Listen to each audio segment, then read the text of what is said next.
Okay, for example, let's go here. So I moved to instructional queries. I hit audience filter, and let's do cart abandoners. So audience that added to cart but did not purchase. Additional variations are like audiences who added to a wish list or registry, or maybe those who saw the Amazon DSP campaign but not another one. So I'm gonna select the cart abandoners. Because it's a sandbox environment, as I said, you cannot choose an advertiser here, so I cannot create the audience, but you'll get the picture. Now you can see, you can set the, of course, select your account that you're managing.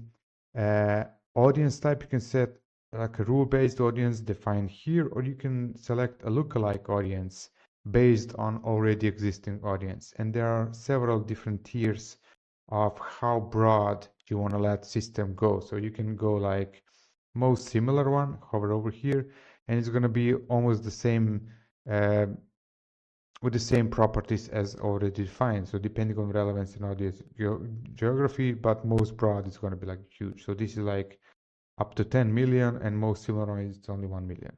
So but to keep things, yeah, for this example, cart abandoners, if you take that sample audience and create a lookalike audience, so it's going to be who, based on your cart abandoners, who are other people who buy on Amazon who could potentially be your cart abandoners.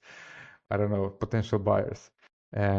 So you define the name of an audience, and if you manage multiple accounts or have multiple brands, I recommend, due to the limitations that I will show you, I would recommend to add also the brand name here. So I would call this AMC audience like brand, whatever, Lego, then something like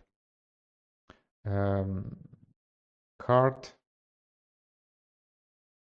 abandoners, and now I usually like to add like the date range last 30 days. You can add a description. If it's description is very useful because sometimes you will have multiple of these very often, and if there are certain types of certain specifics, like if it's limited to the certain ASINs or certain portfolio of products, like part of your catalog, then you wanna add that as a description so you don't mix it up. There's an option to auto adjust date, but I just keep it usually at last 30 days.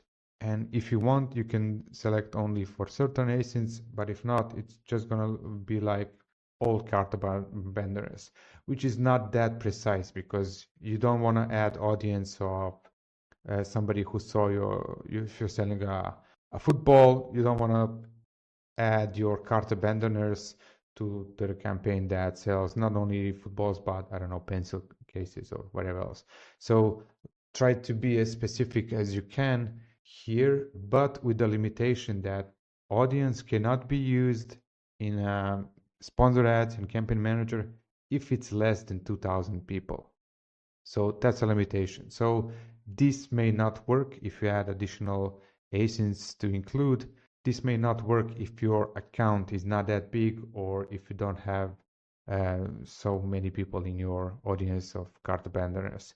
If that's also a limitation, you will see that only after you create the audience, Amazon's gonna check the audience and create it. It goes pretty quick, like 30 minutes, an hour, depending on the audience size. And if it's too small, then what you can do, you can just increase the date range. You can go up to 365 days. So that's like a workaround.